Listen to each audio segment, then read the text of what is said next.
gösterilmesi gerektiğinde. Heyecanlı kısım da orada zaten. Evet. Çünkü oradaki her saniye dakika gibi gelmeye başlıyor bir süre sonra. Hayır, insan doğru bildiği şeyde bile tereddüt edebilir yani. O gerçekten acaba yanlış mı söyledim, yanlış seçenek mi seçtim? Çok tebrik ediyorum Beyza.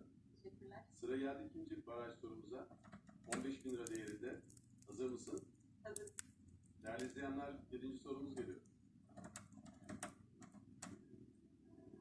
Yusuf Atılgan'ın ilk olarak 1973'te basılan, baş karakteri Zebercet olan ve 1987'de sinemaya da uyarlanan romanı hangisidir? A. Anayurt Oteli, B. Huzur, C. Aylak Adam, D. Pera Palas'ta Gece Yarısı.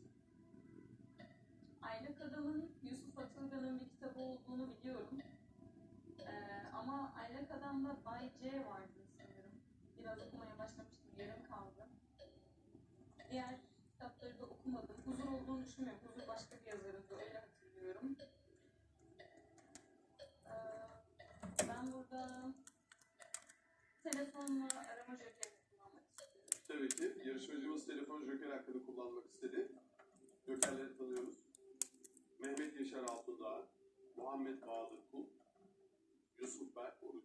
Kim arayalım Beyza? Yusuf Berkoğlu'yu arayalım. Okuldan arkadaşım kendisi. Hangi bölümde okuyor Yusuf?